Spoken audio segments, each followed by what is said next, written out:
Hey, I'm Erica. And I'm Jules. Most people have at least one thing that they can't or won't eat.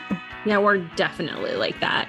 We started this podcast to talk about the gluten-free food industry, like new products and some of the stories behind your favorite brands, and living life with a specialty diet, and also some important healthcare topics. Since we're basically both broken inside. You had me at eat. Hello, and welcome to another episode of You Had Me Eat. Good morning, Jules. Good morning, Erica. How are you? I'm okay. I'm sling free at the moment. Celebrating my sling freeness. Do you want to give everyone an update on that? Like, do you have an update on that? Well, I'm in physical therapy, but I'm still not home free with the word from my doctor about whether or not I'm going to have surgery or not. So I'm, trying to take it easy, but I'm propping my arm up on my desk right now for all of those who are not visualizing this at the moment. But yes, I'm propping my arm up here. Yeah, it's gross. Gross? Yeah, because all I just picture is you being like, up. Popping my broken collarbone in and out. Yuck. Yeah, that would be gross if that's what I was doing right now. Hopefully that's not what's happening, but yeah.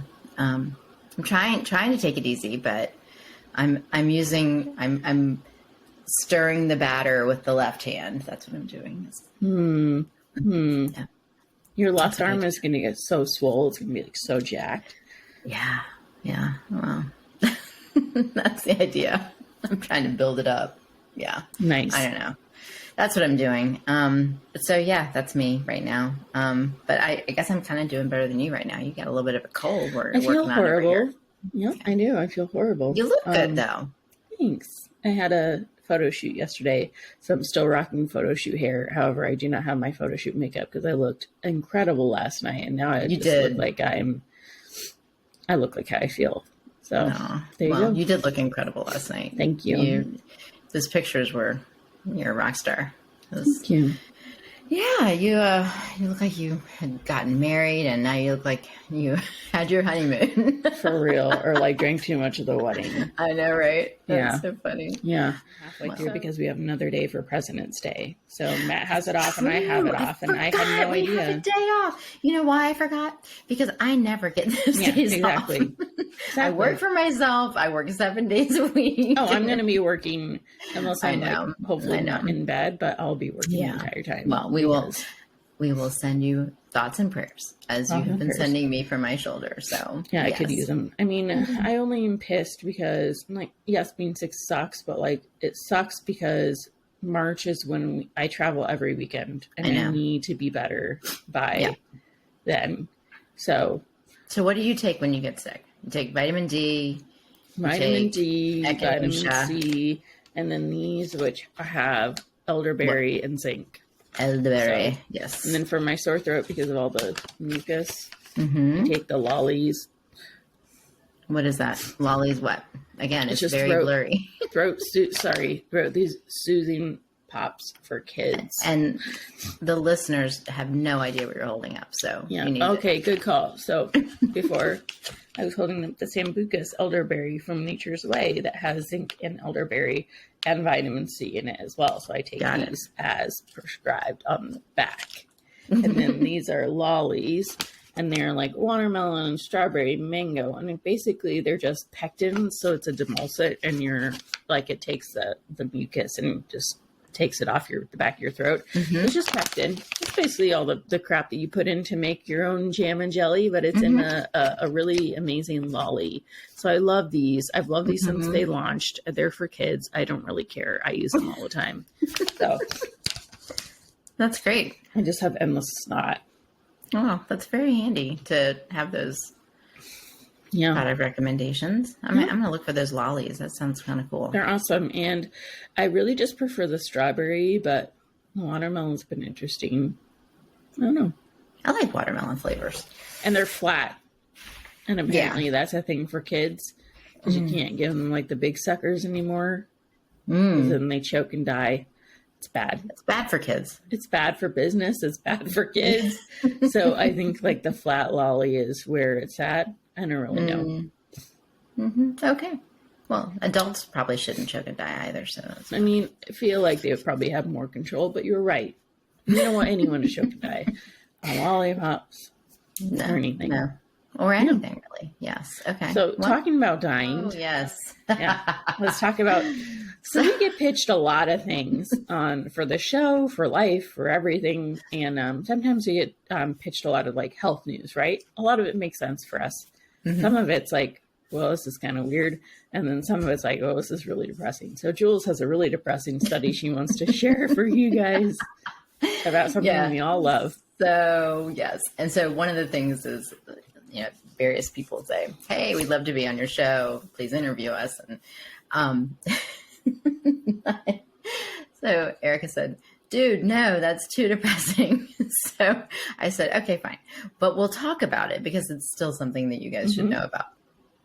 And so there's this study that came out recently about foodborne illness, and it's in a place where apparently a lot, Thumbs up. Apparently a lot of people don't know that you can get sick from eating raw batters and doughs, like cookie doughs and things like that. And so apparently the study that's when like someone my mom's age will like chime in and be like, well, my day we ate it all the time, we never died. Ooh, everyone's so woke these days talking about foodborne illness and all things we can't eat. I'm like, cool, if you want to lick a raw chicken breast, go for it, but like now that we know the science behind all this disgusting stuff, like let's just be preventative about it. Okay, that's right. We have the facts, so let's use them. No one needs to eat raw cookie dough. Well, yeah. Do we? Or do we? 66% of consumers surveyed said that they do eat raw cookie dough or batter. And this is where Erica and I were getting into it before the show today. Seriously. The verb here was that they eat raw cookie dough or batter. And I said, who eats batter? And so we got into like, well, what is the proper verb here, and is it eat or is it taste, because there's like a difference. Anyway, I'm a little missemantic. Who doesn't taste when like the batter falls outside the cupcake liner? Who doesn't just have a taste of that, right? Well, and then like taste this and taste that, make sure that it's right, whatever. And there's I have way too many stories of teaching cooking classes or doing demonstrations where had I not tasted it, I would have, not known that something had gone very, very awry in what I was doing, and that would have been very embarrassing.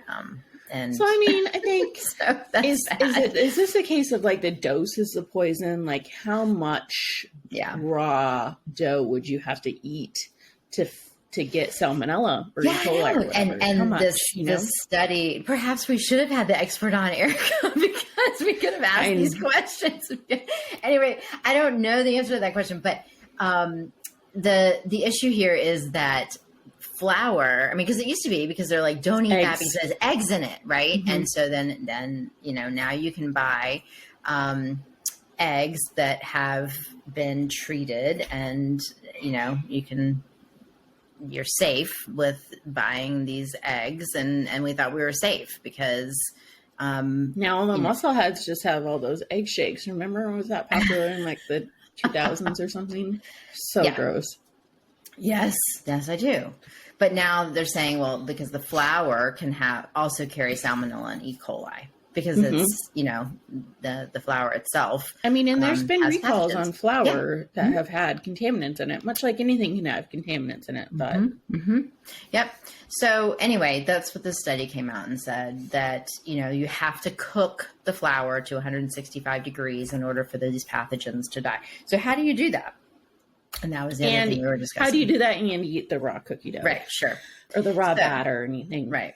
So, if you wanted to do that in your home, you could cook the flour, like spread it out on a cookie sheet and cook the flour to 165 degrees, or you could microwave it before you're going to be, baking with it.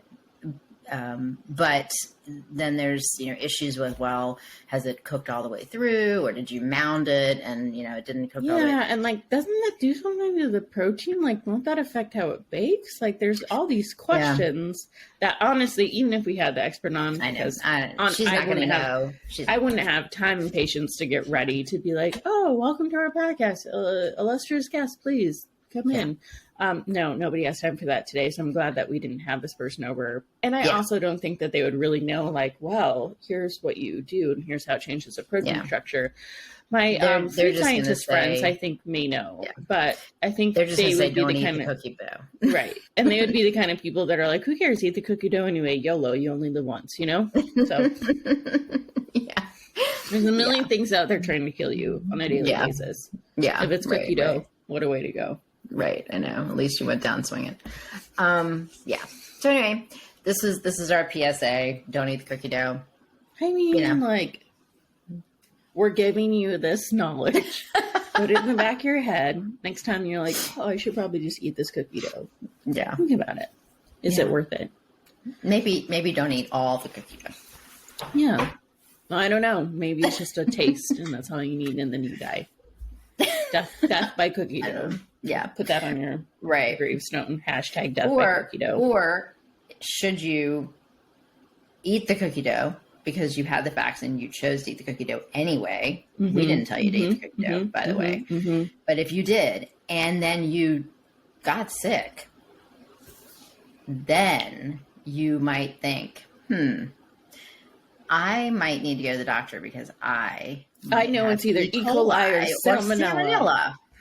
Yeah. So get treated for that. I would love for you to go to an ER, be sick, and be like, I think it's the raw cookie dough. And the guy's like, what? And you're like, is it? I ate a raw cookie dough. And this is I licked the brownie batter. And the doctor's like, are you serious right now? They're like, I have a gunshot wound victim in the next thing over. And you're like, hey, raw cookie dough, and I'm dying. Like, oh, Jesus. Yeah. I mean, I do. Maybe we should have like an ER doc over here and be like, how many cases per year of people do you have come in? And it's like, ma'am, it was the raw cookie dough. I just feel like there's so many other... There's just so many other disgusting ways to get sick from food. Most of it's like the norovirus and people who are not washing their hands and there's like feces contaminating. That's gross. I would never make light of that. I mean, it is kind of funny to be like, I was so sick one day and I'm like, oh, someone absolutely shit on my food. Like, this is absolutely a feces-induced illness. Because it happens all the time. I mean, and that's why I wash my vegetables and fruits. And like, I know, because I've been there. I've been on the toilet being like, oh God, I absolutely ate someone else's poop.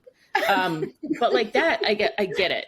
That's like really, you can't really prevent it. Someone's like really bad hand washing habits along the way. But like to do that to yourself by eating raw cookie dough, man, I can't. That's rough. Oh God. You don't think about that when you like get the norovirus? Like that's absolutely someone's like the vomit or feces that you have had ingested, and you're like, cool. Yeah, cool. Yeah. What a fun podcast we made. Anyway, do you want to transition into something much better than this? Because I feel like we can just go down this for a long time and I don't want to. Laissez le bon temps rouler. Yep. Let's have some French time with French Professor Jules Shepard. Let's talk about French holiday that's coming up. Mardi Gras is Tuesday. So one of my favorite holidays, and one of the main reasons. Honestly, I think you say that about every holiday. Let's not lie. Every single time we've had a holiday, and you're like, I love this holiday. It's my favorite. And you're like, oh my God, lady, how many favorite holidays do you have?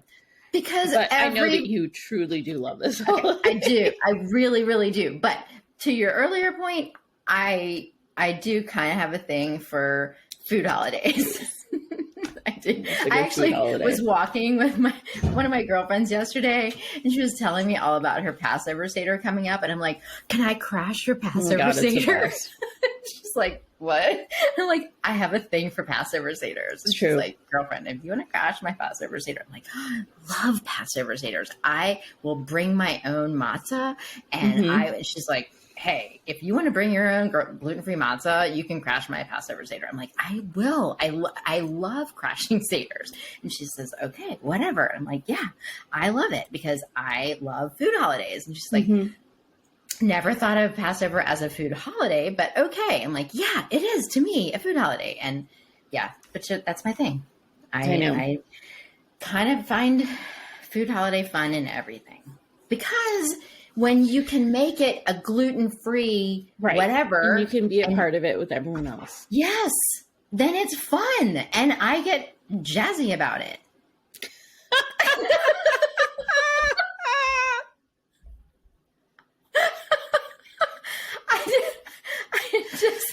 I just do. I get so jazzy about it, you guys. Jazz hands. I mean, I didn't used to. I mean, obviously, when I was now that you have perfected cooking every food holiday. Well, okay, look, when you can make gluten-free beignets and gluten-free I was going to say, you got to talk about beignets, yeah. Then you look forward to Mardi Gras. So do you know the background of Mardi Gras? Because I don't. Because I never do. Like, what is it? Well, okay. Do you want the food background or no? It's the background. It's religious, right? Isn't it like a celebration before Lent or something? Well, okay. And Easter? Not anymore, but I mean, yeah. Okay, so it falls on Fat Tuesday, which is the day before Ash Wednesday. So you're supposed to get all your partying in. Yeah. Squeeze it all in on Fat Tuesday because then Lent starts on Ash Wednesday when you're supposed to deprive yourself for the next 40 days because you're entering Lent. So yes, that's why they call it Fat Tuesday, Mardi Gras. Mardi is Tuesday, Gras is fat. Is that, so that means Ash Wednesday is Wednesday? That's exactly what that means. Oh, I'm like, it doesn't say on my calendar. I'm in March. It's not where we're at. Yes. And so Tuesday also happens to be International Pancake Day because you're supposed to eat as many pancakes as possible on Tuesday and fatten up for Lent on Wednesday. So weird. So that's another food holiday. So if you're not into king cake and beignets, then make all the pancakes you want on Tuesday. Isn't that Shrove? Shrove Tuesday. Mm-hmm. What does that mean? That's the word for, like, you know, it's the other, like, sort of religious word for Tuesday before Ash Wednesday. Is Ash Wednesday a Catholic thing? Is this all Catholic or is this Christian? It's Catholic. Or what is this? I mean, you know, everything sort of piously Christian started with the Catholic base. But it's all Christian. I worked at a Catholic bookstore and went to Catholic camps, and I don't remember any of this. I remember Ash Wednesday because we had to walk around with that stupid thing on our head. I mean, if It's you celebrate, good for you. I get ashes. it, but like, Yes. wasn't for me. My church was also a little culty, so that could be another podcast where we talk about the cult of weird religions. But yeah, you're more into the cult of Le Crusades. I remember practical cults. That's what we talked about. I'm not a religious cult anymore. I'm more into practical cults. Can I bake with this? Can I cook with this? Then, so Ash Wednesday, and then that's the start of Lent. And then you deprive yourself of all things for 40 days. Only you have Fish Fridays. And you can also make gluten-free fried fish on Fridays, like fish and chips with beer batter, with gluten-free beer, and do beer batter fish and chips on Fridays, which is kind of fun.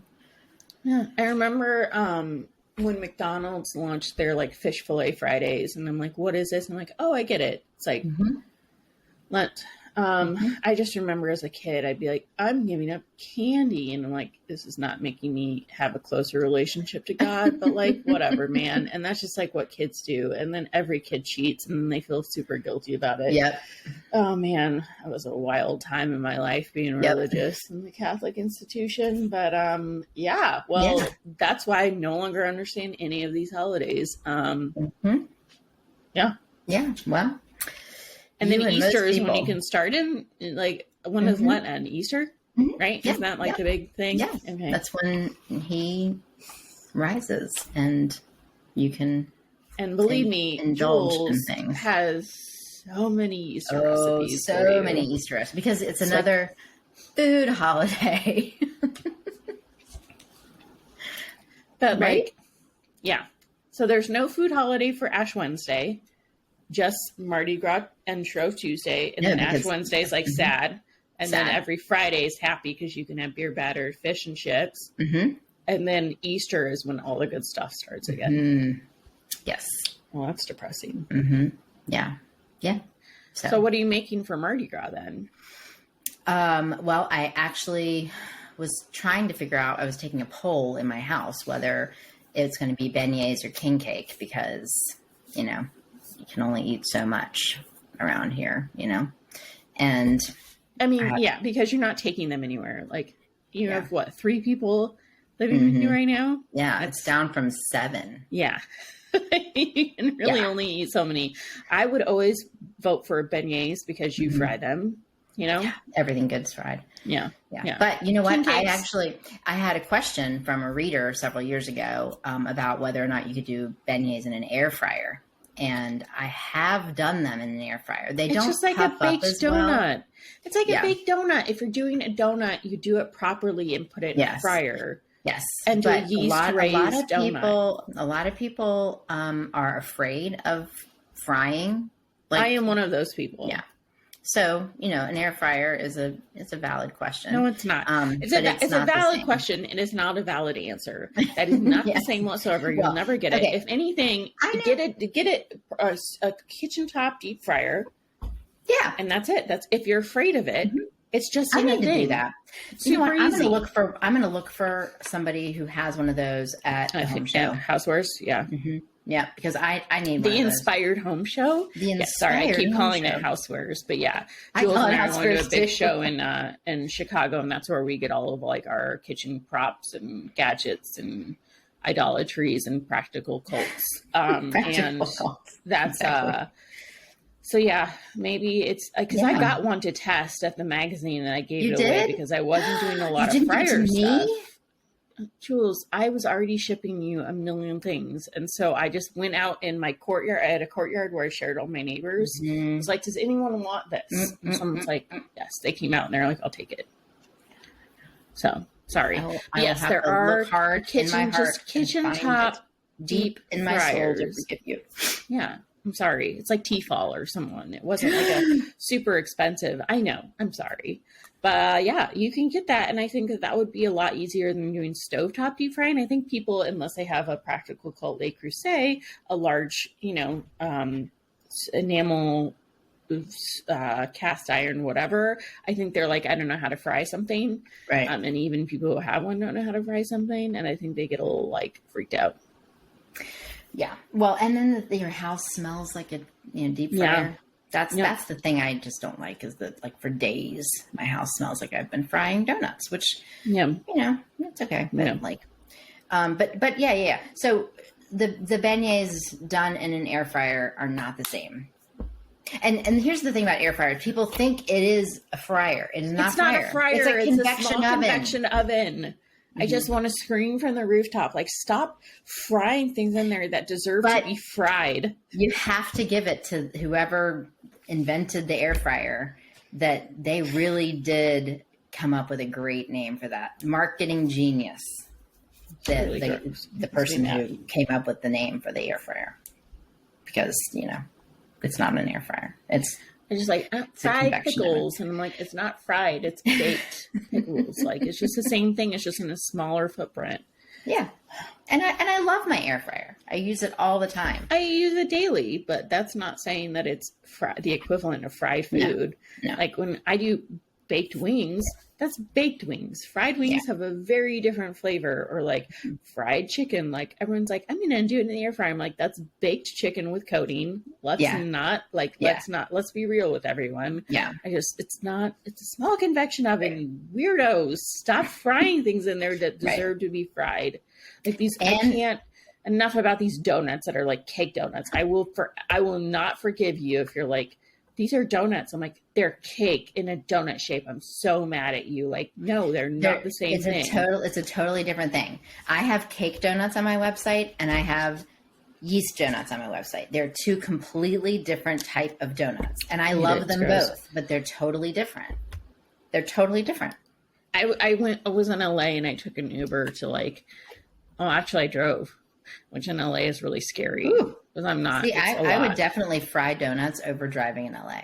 Yeah. So it wasn't an either or. I was driving in LA to a donut shop that I was told had gluten-free donuts. I might do that. Okay. And I was like, I'll drive anywhere for gluten-free donuts. And I got there and they're all baked. And I'm like, are you kidding me? If it's a donut shop, they should be making like real yeasted fried donuts. Every time everyone is like, oh, I love them. They have the best donuts. I'm like, you're a liar. You're a liar. And you've never had a yeasted fried donut. You don't get it. You are not allowed to recommend this place to people.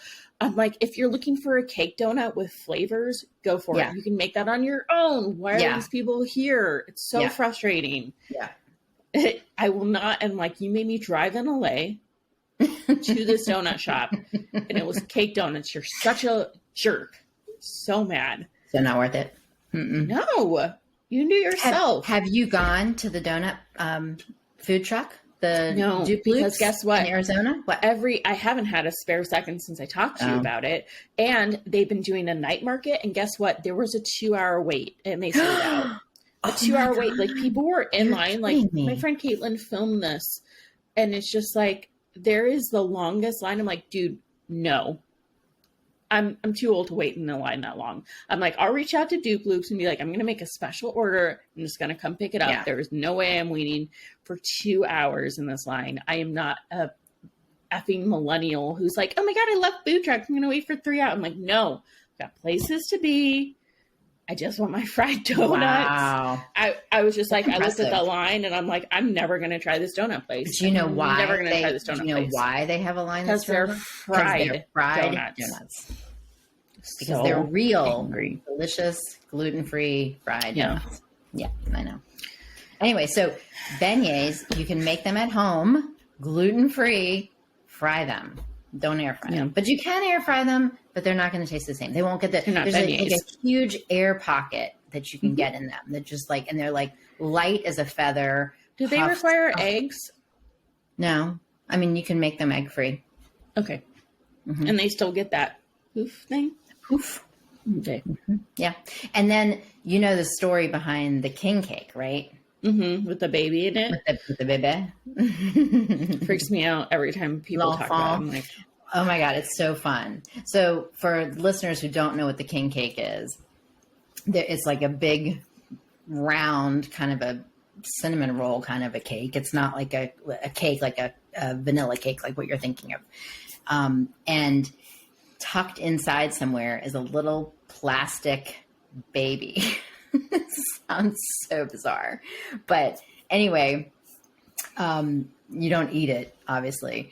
But it's plastic. It's don't plastic. Eat the baby. Speaking of foodborne illness,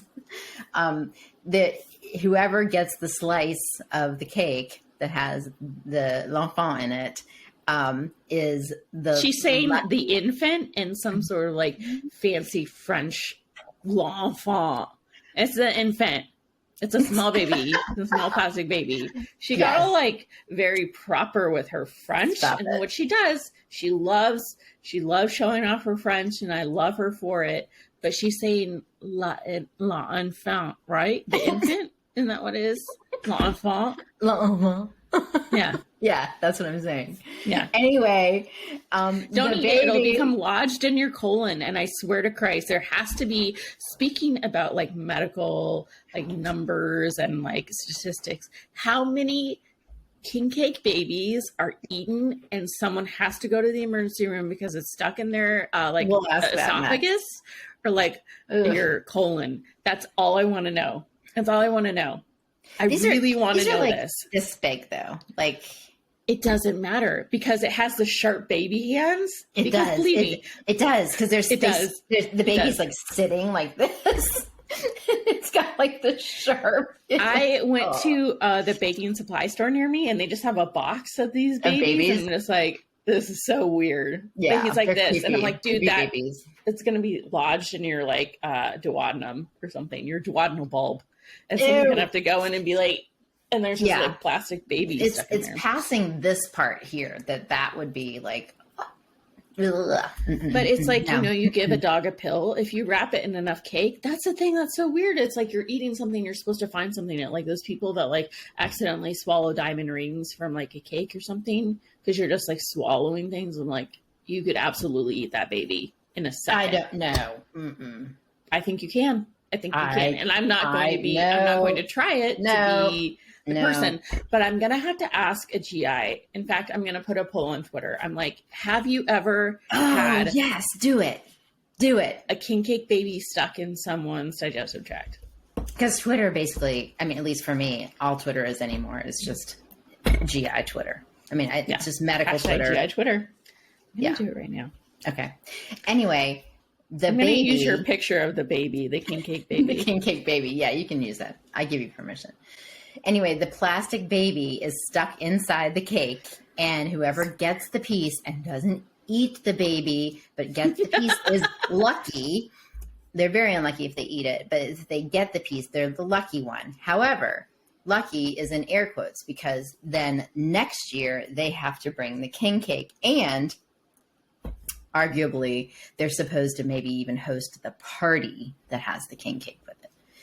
So it's kind of almost a white elephant kind of a party. Winner. I have two posts. There's one that's the king cake recipe, and there's one all about Mardi Gras and all of the recipes and history of the food holiday itself. And it might be on the other post.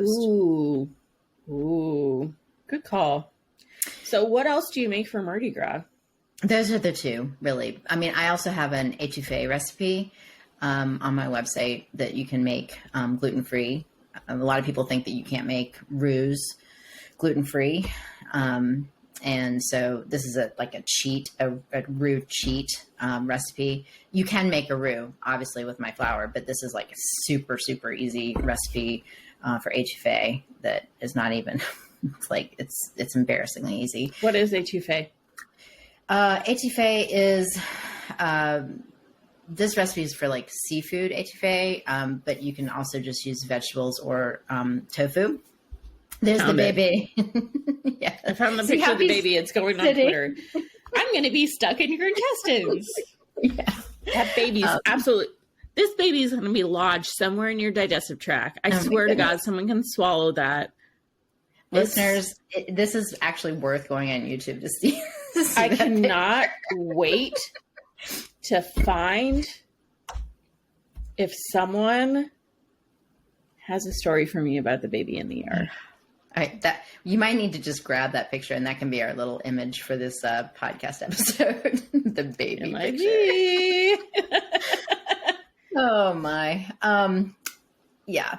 So étouffée is it's basically rice with a sauce of some kind, like a thicker sauce on top of it, like with seafood, and I use vegetables and peppers and mushrooms and things like that just on top of it. It's like a Cajun dish, but it's French Cajun. But anyway, Obviously, it has a very French name. You want to say it again? you just want me to say it again. I do. And what is a le tambon? Le tambon? Les temps bons? Oh gosh, I didn't even know what you were saying. Oh, Yeah, you know why? Because I don't speak French. laissez les bons temps rouler. Let the good times roll, basically. Oh, okay. Well, that's cute. Mm-hmm. Oh my God. I cannot wait for this Twitter poll. This is going to be so good. For the next episode, we're absolutely going to update you if anyone responds, but I cannot wait. So, I do want to say one thing about celiac disease. Just one thing. No, but normally this is where I would update you on some of the latest and greatest research that is out. I'm a paying member of the Society for the Study of Celiac Disease. So SSCD. It's a society that is made up of like professionals and paraprofessionals in the celiac disease research space. So I pay basically so I can be on these webinars with all these other celiac disease doctors, which is like my jam, right? So what was nice is that the last webinar that I think was like 2 days ago or something was talking about the ACG guidelines that we had talked about in the podcast a couple of weeks ago.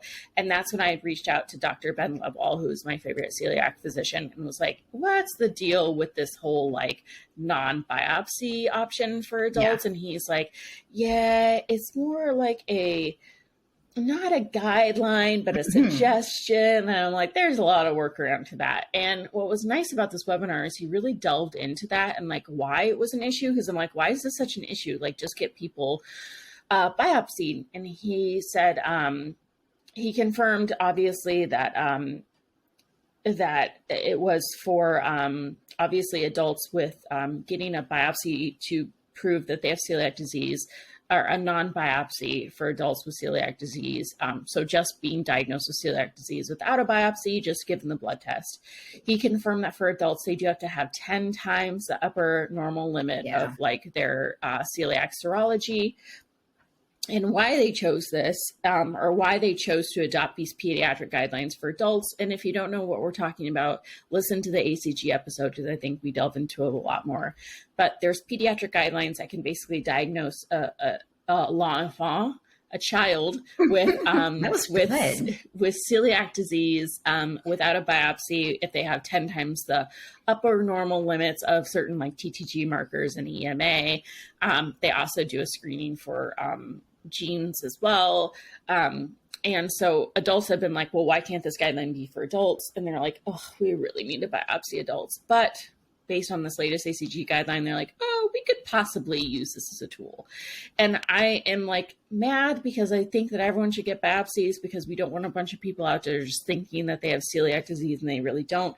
But he really clarified, like, it's a really rare to have 10 times the upper normal limit of what these TTG markers are. And he said why they found that is that there was a study of 42 people. And out of that 40, and again, that is such a small sample size, and they recognize that, but out of those 40, 95% had villus atrophy.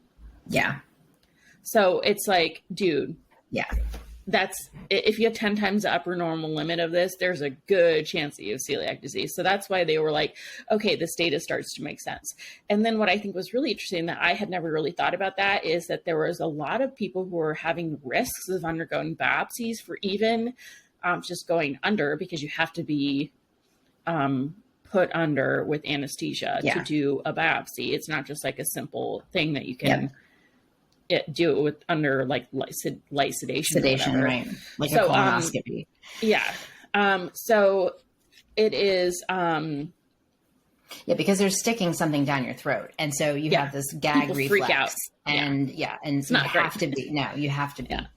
I watched one. I was watching a reality TV show, and because this person was so large, size-wise, they thought it would be a risk to put her under anesthesia. So they did just a scope without anesthesia, and watching her gag through the thing being put in through was enough to make me so sick I couldn't watch it. And I'm like, oh my God, there's a reason why I get put under for all of this.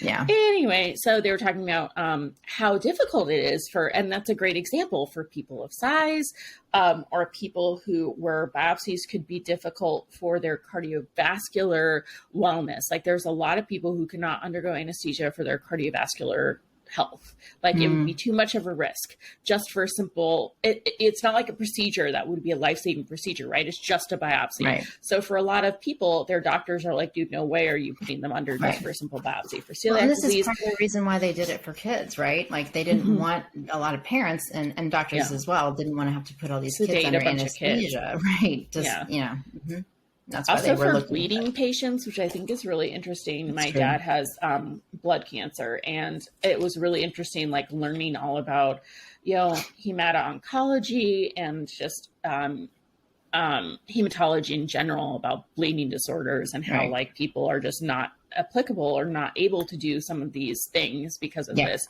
So a biopsy, even though we don't think of it as like causing a blood issue, just like a colonoscopy, when you sign the waiver, you can say that it could be a bleeding issue or whatever. If they nick something, or if they find something and they cut a lesion off and it bleeds, like there could be a bleeding problem. So Dr. Ben was talking about it. I'm like, oh, that makes sense than just like what I was thinking of people that just didn't want to be diagnosed. There is a percentage of the population that can't do it. So I just think that was really interesting. And I think that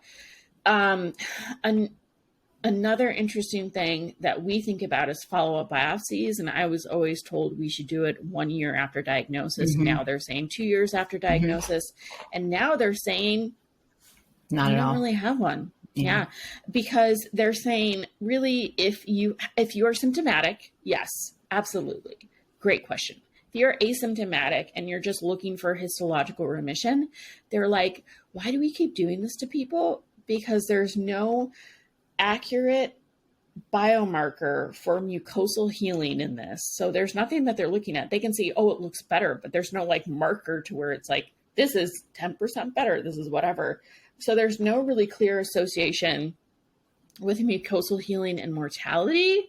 And that's what I think is really interesting. Like they would say, yes, we need this because it would be an increased mortality rate, but there is an association with like lymphoma and osteoporosis. So that's the reason why they're kind of like, yes, it'd be a good idea, but they're really struggling with like, do we keep recommending this thing because there's no biomarker for it? And we can just say, yes, you're getting better. If there's no symptoms. If there's symptoms, like, yeah, you should be getting scoped to see if there's anything else. I'm like, the celiac disease is a great mimicker. There's so many other things that it could be. It could also be microscopic colitis. It could also be all these other things, or SIBO or whatever. So yeah, if you're symptomatic, but if you're asymptomatic like me, and I'm just like, well, why am I continuing to get a biopsy after I've been, gluten-free? There's no reason that they are really seeing. So it's hard for me because I always recommend a follow-up biopsy because that's what I was told. And now they're kind of like, so I think with more research, I think over time we'll find that really there's no use in a follow-up biopsy for people who are feeling better symptomatically. Which is weird for me to say that, but I think the research has had it that way. But we'll see on the next guideline update. Very cool. Thanks for the update. Yeah, it's fun. It's always good to see Dr. Ben talk about what he's so passionate about things, which is why I love him. So he's great. And then also Carol Simrad said 8% of celiacs may react to avenin protein. Remember how we were talking about oats and we said that there's a small percentage of celiacs? And I always thought it was like 1 to 10%, but I really didn't have a good idea. And she said 8, and I'm like, that's still a lot.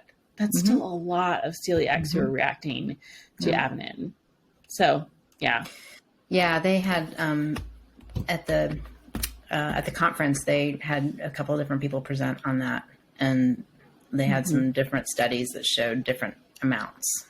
But they were always weird. They were all in that range. I always thought it was such a small amount, and I'm like, 8% is not a small amount.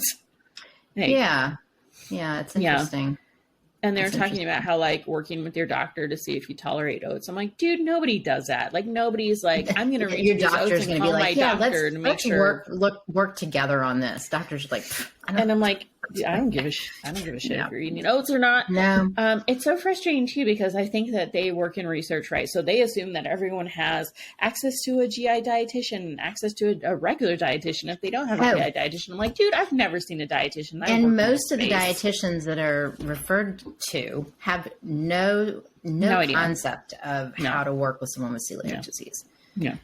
And honestly can do some harm because they really don't know what they're doing. Like, unless you're working with a dietitian who has a specialty with celiac, it's really shocking how bad some of them so, are with that. it's really interesting to hear from a research perspective, like how much they don't quite get what it's like to be a patient with it. And like, I know that they've worked with patients for forever and they get it, but there's still so much work to be done understanding what it's like to be in the shoes of the patient, as with any doctor. But I think with research, it's like, well, you can just work with your physician to see if you tolerate oats. I'm like, dude, no one's going to do that. But like, thanks for the recommendation. Yeah. It does not happen in the real world. Yeah. But anyway, so it was a good conference and I always like being a part of that society. It makes me feel closer to the research than ever before. So I dig it. Very cool. And I'm here. I pay for it for you guys. For you and we appreciate that. Disease. You really are. I'm going to write it off as a tax credit or write off or whatever because I'm using it for work. So you're welcome. And you heard it here first. Yep. I just had 2 products to show you this week. Please. One is Just Pure Foods. I'm trying not to crinkle it too close to you, but it's it's tomato chips. And it's basically just dehydrated tomatoes with a bunch of seasoning in them. They have like jalapeno, they have barbecue, they have cheese, which of course has cheese in it. And then they have just a plain one. And so it's really interesting that, well, first of all, in the back, they talk about how their facility and our products do not contain any of the following. And they list peanut, milk, soy, tree nuts, eggs, wheat. My God, that would be so great if all brands actually showed what they had and what they didn't have in a facility. My God, that would be great. But so it's great. I gave these to my neighbors. So my neighbor works sourcing products for a grocery chain for the fruit and vegetable section. So anytime I go to like Fancy Food or Expo West or whatever, and there is like a fruit or a vegetable based anything, I always get 2 samples, one for him, one for me. So he can see like what he wants to stock in this grocery chain, which I think is awesome. But I gave him a bunch and he's like, I love these. And his wife was like, these are so great. I want to replace them on everything. Croutons? Yeah. Salad? Yes. Everything. Just like, okay. What a great idea to use them for croutons. Yeah. Yeah. So she digs them. I dig them. There's chickpeas in them as well, I believe. But it's low temperature, dried to maintain all nutrients, non-GMO, like all the things. It's just pretty great. Cool. I really dig them. And I'm super happy that they sent me some products. And it's just nice to have like just a pure, when you have to travel. The name of the brand packaged goods. It's Just Pure Foods. Just Pure. So do they have other products besides the tomato? That is such a great question. They must. I mean, they wouldn't name it Just Pure if they weren't going to launch other things besides tomatoes. I don't know. I feel like that's something I should have known before I got on this call with you. I don't. So it's okay. We'll see. We will find out and put in the liner notes. Exactly. So this is one that I was like kind of hesitant on showing you because it's not labeled. It's not labeled gluten-free. It's not certified. It's not certified gluten-free. It's labeled gluten-free, but it's not like anything that we would pick this off the shelf and be like, what is this? You know, I talked to the company. They gave me their testing information from Canada. So straight up, like they know they're testing. They're like considering being certified, but this is DWC, the Dutch Waffle Company, and it is stroopwafels. So stroopwafels are like my kids love Europe. Stroopwafels. You put it on top of your coffee, it warms this up, so you have like a warm cookie with your coffee or your hot cocoa, or you just eat them straight like Matt did. So they're gluten-free and organic, but they have dairy in them, so I haven't tried them, but Matt is like obsessed with these. Their flour blend is rice flour, tapioca flour, potato starch. They have a glucose syrup, which is always like the thing that we're like, oh my God, what is in it? Because we always get freaked out because some people have wheat syrup in it. This is not. And then again, they gave me the testing results, and it contains soy milk and egg in this as well. But they're delicious. They also have a pie mix that I have to try first before I recommend. But Matt loved these. So if you're interested in a stroopwafel, I will share with you these because he really liked them as well. So he's like, oh my God, can you please talk about this product so I can eat them when you're done? So that's why I had to talk about them today so he can eat them. But yeah, Clearly, because they're delicious. They must also make regular wheat-based. They do. Stroopwafels. They do. Yeah. So definitely, as always, with a lot of stroopwafel companies, they do both. Yeah. So I would just always be cognizant and read the labels for everything that they do. But again, your pie crust, that'll be something I'll test later. When you were showing the packaging, it looked very like this could look like a regular wheat-based stroopwafel or a gluten-free stroopwafel. So be very careful when you're purchasing something like that too. Because a lot of those companies, I'm not just, banging on the stroopwafel companies, but like a lot of companies that make wheat-based or gluten-free, they tend to have similar packaging. So make sure you're buying the right one. I actually have a post about that on my site that shows different packaging from companies that make both and how similar they are. So and it annoying, drives me crazy. Like, I think the people in those companies put branding before they put the customer safety, because they're not the ones in the stores buying these things. They really don't. They're just like, they've got somebody in their team who's just like, no, it all has to look the same. And like, no, you're not the customer with the food allergy or the celiac disease who's trying to be fair, when I was in branding before all of this, before I even got diagnosed, I would have said the same thing. I would have been like, it has to be similar. But that's what I'm saying. And then, but it comes down to the fact that if you are not living this life and you don't know. And that's why, I don't know, as a person who is living this life and has a company that sells these types of products, I run my company very differently. And it shows in lots of little ways when you're shopping for those types of products. The choices that people make, when it comes to packaging, when it comes to ingredients, when it comes to where you produce, whether it's a dedicated facility or not, like it shows in lots of different ways when you are making a choice as a consumer, which kind of company you buy your products from. And that's how I make choices when I'm going out shopping. Like, I can tell when I'm buying a product, whether What's nice is that, like, so the Stroopwafel company, just an example, they have two pie crusts.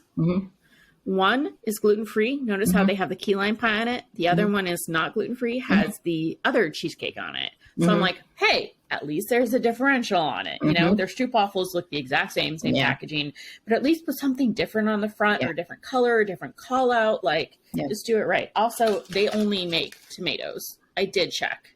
I did the prep check that I was supposed to do before I got on the podcast. I did it while you were talking, because that's just how good I am. Everything I was saying. Yeah. No, like I've heard it all before. Jules and I talk all the time. I mean, actually, I know what she's going to say. Like, I get it. I get it, Jules. Fine. All right. Anything else? No, it was a pleasure talking to you. I just want to lay in bed. That's all I want to do. Fine. Go back to bed. I have been holding back snot for so long. Go have a lollipop or something. Blow my nose. I know I will. All right. Thanks for joining us at You Had Me Eat. We'll be back again later. Don't miss us too much. We'll miss you, though. Yeah. Just as much, if not twice as much, than you miss us. Sure. Bye.